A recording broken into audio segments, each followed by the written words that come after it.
오늘 하나님께서 우리에게 주시는 말씀은 신명기 10장 12절에서 22절 말씀입니다. 한 절씩 교독하겠습니다. 이스라엘아, 내 하나님 여호와께서 내게 요구하시는 것이 무엇이냐? 곧 내 하나님 여호와를 경외하여 그의 모든 도를 행하고 그를 사랑하며 마음을 다하고 뜻을 다하여 내 하나님 여호와를 섬기고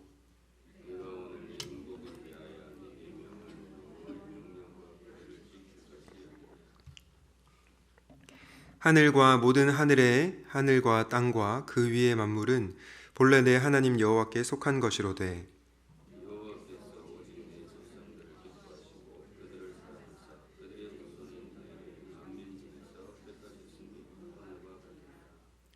그러므로 너희는 마음의 할례를 행하고 다시는 목을 곧게 하지 말라.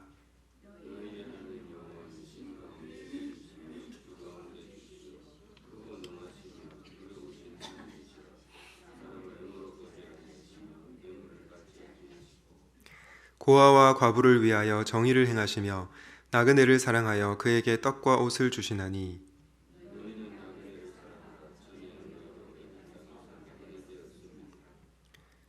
내 하나님 여호와를 경외하여 그를 섬기며 그에게 의지하고 그의 이름으로 맹세하라.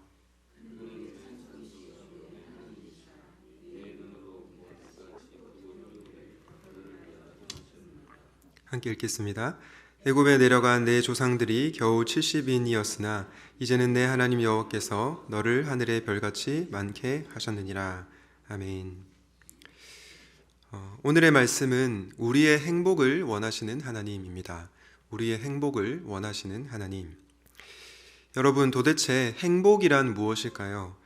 많은 사람들이 행복에 대해서 다양하게 정의를 내리는데요. 제가 유튜브에 행복이란 무엇인가를 검색을 해봤습니다.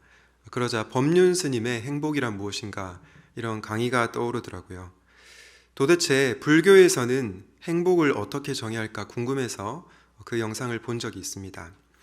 법륜 스님은 행복과 관련해서 이런 말을 했습니다. 즐거움을 행복으로 삼으면 불행은 반드시 따르게 된다. 그러면서 이 스님이 괴롭지만 않는 상태를 바로 행복이라고 얘기했습니다. 이렇게 말하고 법륜 스님은 또 이렇게 말합니다. 여러분, 누군가와 만나면 행복하시죠? 기분이 좋으시죠? 그런데 그 만나는 사람 때문에 괴로움이 생기나요? 안 생기나요? 당연히 생깁니다. 우리 모두 행복하려고 결혼했는데 결혼 때문에 힘들어합니다.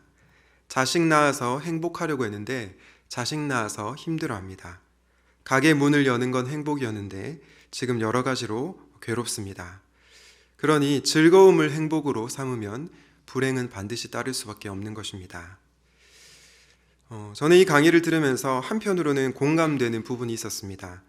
세상에 너무나 많은 사람들이 행복을 추구하지만 실제로 그 행복을 누리지 못하는 사람들이 많이 있기 때문입니다.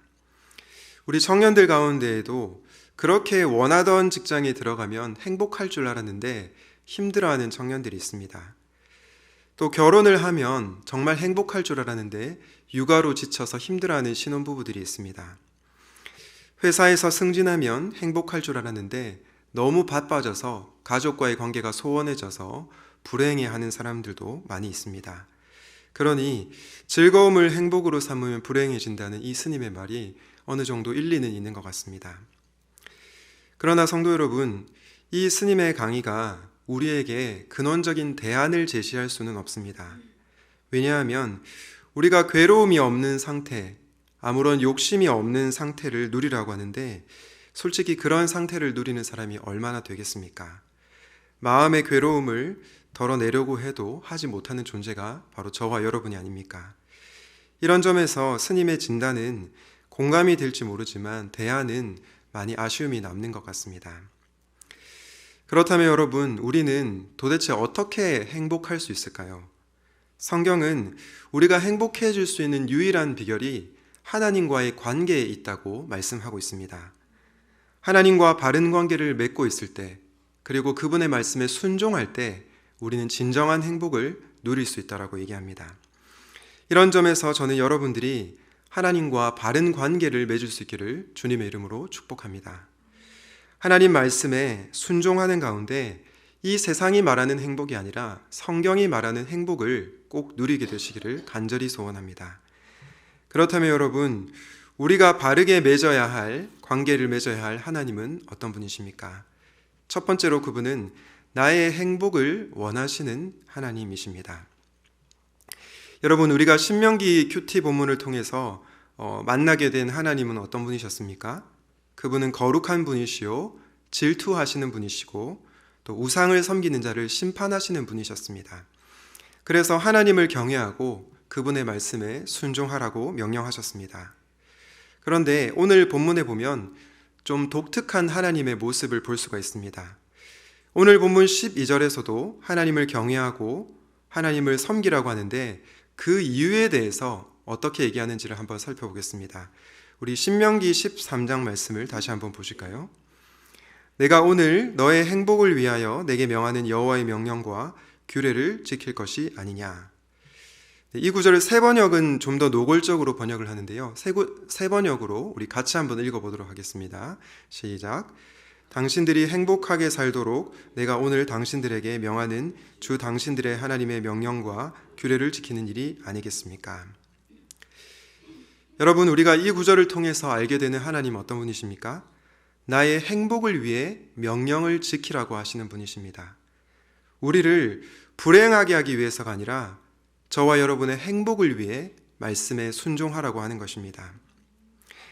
만약 하나님께서 여러분에게 나타나셔서 여러분의 자녀들에게 딱 한 가지를 줄 테니 그 한 가지 소원을 말해보아라 라고 얘기한다면 여러분은 무엇을 구하시겠습니까?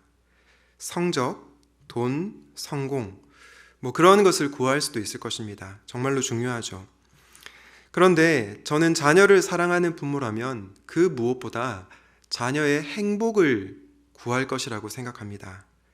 아무리 좋은 성적을 받아도, 아무리 돈이 많아도, 아무리 성공한다고 해도 자녀가 불행해한다면 부모로서 가슴 아픈 일은 없을 것입니다. 우리의 영적 아버지이신 하나님도 마찬가지이십니다. 그분은 자녀인 저와 여러분이 행복하기를 원하십니다. 그래서 말씀에 순종하라고 하십니다. 사실 말씀에 순종하는 것은 쉬운 일이 아닙니다. 특별히 내가 하고 싶지 않은 일을 하나님께서 순종하라고 하실 때 그 말씀에 순종하는 것은 결코 쉽지 않습니다. 지난 주일에도 제가 잠시 언급했지만 정갑신 목사님이라는 분이 계신데요. 이분이 어렸을 적에 아버지에게 큰 상처를 받았습니다. 어렸을 적에 아버지께서 얘는 태어나지 말았어야 했어, 이런 말을 했다고 합니다. 이런 말을 듣고 이 목사님은 아버지의 인정을 받기 위해서 가진 노력을 다했습니다. 그러나 아버지는 아들에게 아무런 사랑과 인정을 해주지 않았습니다. 이런 부자 관계 속에 자라는 목사님은 신학교에 진학하고 나서도 목사가 되어서도 그렇게 행복하지 않았습니다. 아버지의 인정 대신 교회의 성도들의 인정을 목말라 하며 살았습니다. 그래서 최선을 다해서 설교했습니다. 수많은 성도들이 이 목사님의 설교를 좋아했고 목사님의 인정 욕구는 시간이 흐를수록 커졌습니다. 그런데 문제가 생겼습니다. 모든 사람들을 다 만족시키려고 하다 보니 번아웃이 오고 우울증이 온 것이었습니다. 한 사람이라도 자기를 미워하면 견딜 수 없는 그런 상태에 이르게 되었습니다. 도저히 이 상태로는 목회를 할 수 없다라고 생각해서 전문 상담가에게 상담을 받으라고 하는데요. 이 상담가가 목사님의 라이프 스토리를 쭉 듣더니 아버지를 찾아가 용서를 구하라고 얘기했습니다. 목사님은 다른 것은 다 할 수 있지만 아버지를 용서하는 것은 불가능하다고 생각을 했습니다. 그런데 하나님께서 이 목사님을 말씀으로 계속 건드리셨습니다. 그 말씀이 어떤 말씀이었냐면 누가복음 10장 26절에서 28절 말씀이었습니다. 예수께서 이르시되 율법에 무엇이라 기록되었으며 네가 어떻게 읽느냐? 대답하여 이르되 내 마음을 다하며 목숨을 다하며 힘을 다하며 뜻을 다하여 주 너의 하나님을 사랑하라고 또한 내 이웃을 내 자신같이 사랑하라 하였나이다. 예수께서 이르시되 내 대답이 옳도다. 이를 행하라. 그러면 살리라 하시니.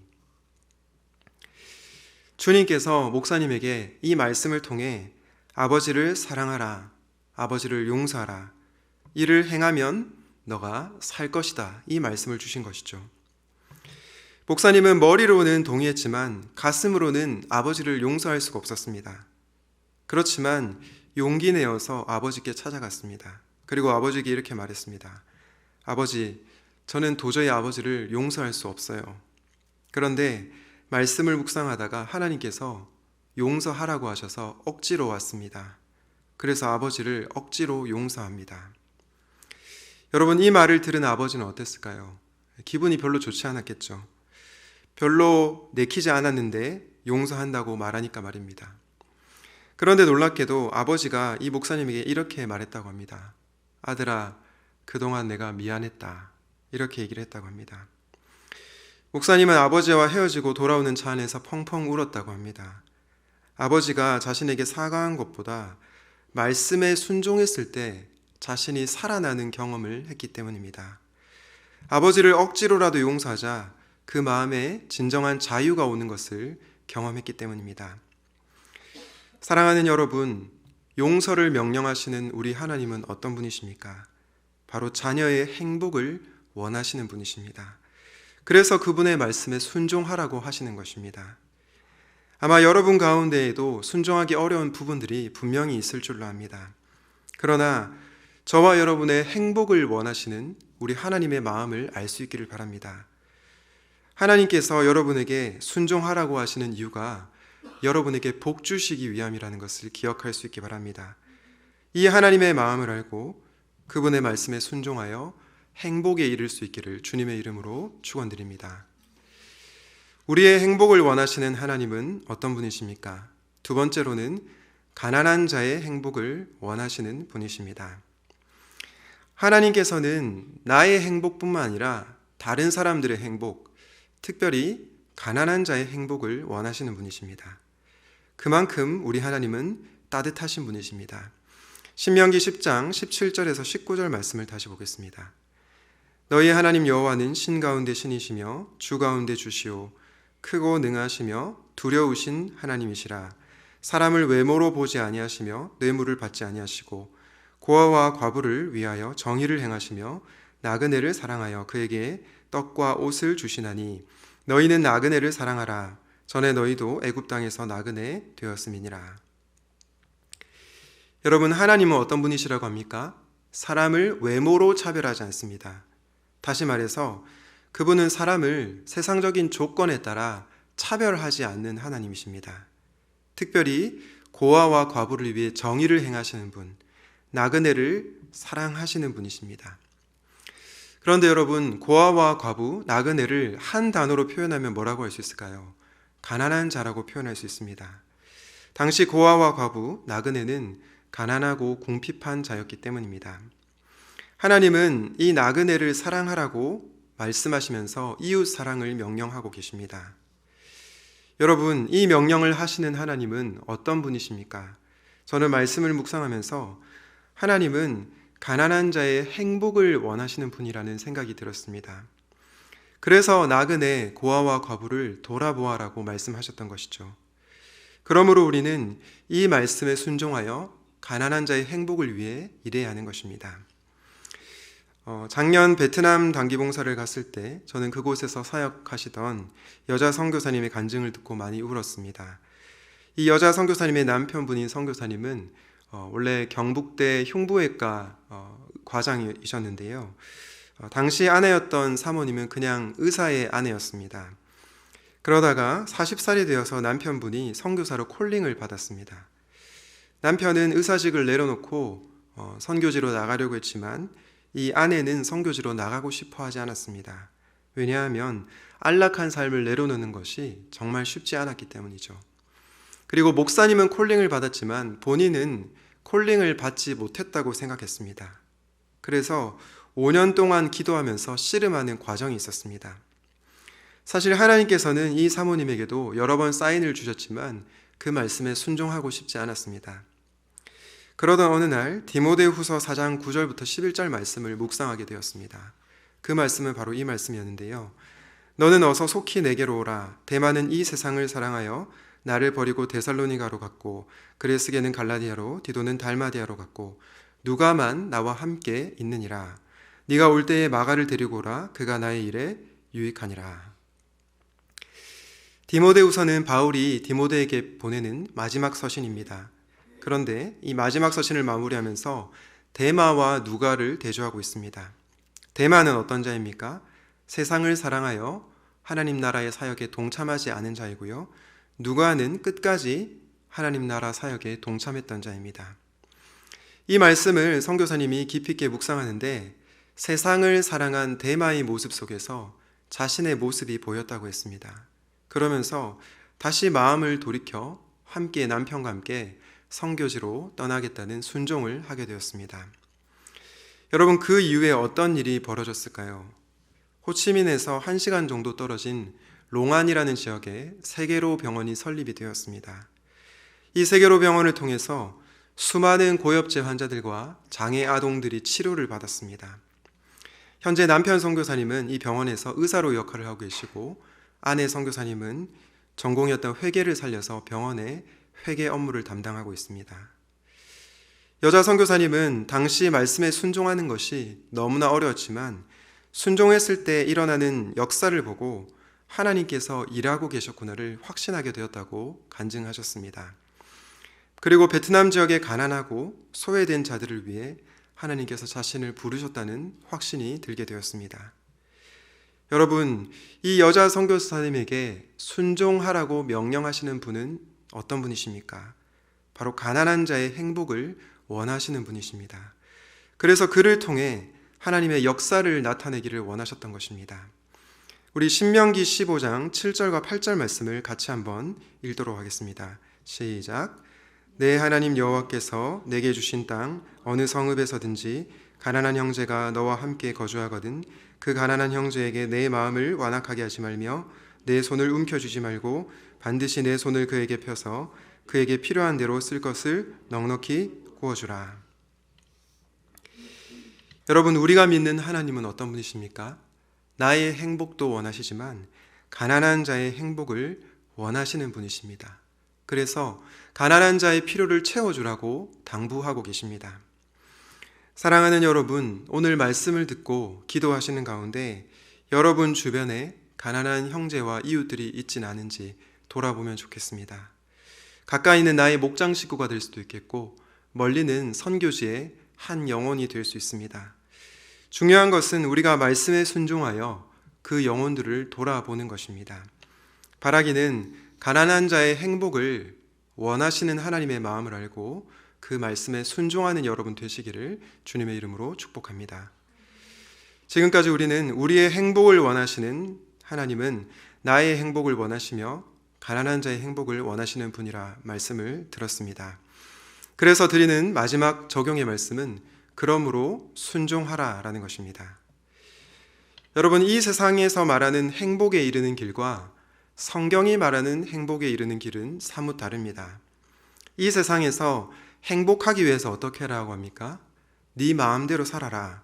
네가 원하는 뜻대로 네 느낌이 가는 대로 살면 행복할 거라고 얘기합니다. 그런데 성경은 그렇게 말하지 않습니다. 하나님을 경외하고 그분의 말씀에 순종해야 진정한 행복에 이를 수 있다고 얘기합니다. 그런데 앞서 말씀드린 것처럼 솔직히 우리는 그분의 말씀에 순종하는 것이 참 쉽지 않습니다. 어떻게 나를 인격으로 취급하지 않은 아버지를 용서하겠습니까? 어떻게 부와 명예를 다 내려놓고 선교지로 나가겠습니까? 결코 쉬운 일이 아닙니다. 그래서 우리가 꼭 기억해야 할 하나님이 계십니다. 우리 신명기 10장 14절에서 16절 말씀을 같이 한번 읽도록 하겠습니다. 신명기 10장 14절에서 16절입니다. 시작. 그렇습니다. 하늘과 하늘 위에 하늘, 땅과 땅 위의 모든 것이 다 주 당신들의 하나님의 것입니다. 그런데 주님께서는 오직 당신들의 조상에게만 마음을 쏟아 사랑하셨으며 많은 백성 가운데서도 그들의 자손인 당신들만을 오늘 이처럼 택하신 것입니다. 그러므로 당신들은 마음의 할례를 받고 다시는 고집을 부리지 마십시오. 여러분, 14절을 보시면 하나님은 어떤 분이십니까? 하늘과 땅 모든 것의 주인이십니다. 그런 위대하신 하나님께서 어떻게 하셨다고 합니까? 오직 당신들의 조상에게만 마음을 쏟아서 사랑하셨다. 수많은 백성 가운데서 그들의 자손인 당신들만을 택하셨다고 합니다. 그리고 순종하라고 명령하시는 것입니다. 저는 이번 학기에 하나님을 경험하는 삶이라는 상공부를 인도하고 있습니다. 지난주부터 이번 주까지의 내용이 하나님께서 우리를 믿음의 갈등으로 몰아넣으신다. 그리고 하나님께서 우리가 그분의 뜻에 조정하고 순종하기를 원하신다. 그 내용이었습니다. 그런데 갈등이라는 말을 들어서 여러분 느껴지시겠지만 사실 믿음의 갈등이 일어날 때 말씀에 순종하는 것이 결코 쉽지 않습니다. 바로 그때 우리가 기억해야 할 하나님이 어떤 분이십니까?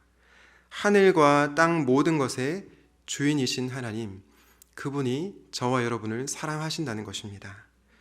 그래서 하나님은 항상 우리에게 최선의 것을 주시기를 원하신다는 것입니다. 그래서 하나님께서 우리에게 순종하라고 명령하시는 것입니다.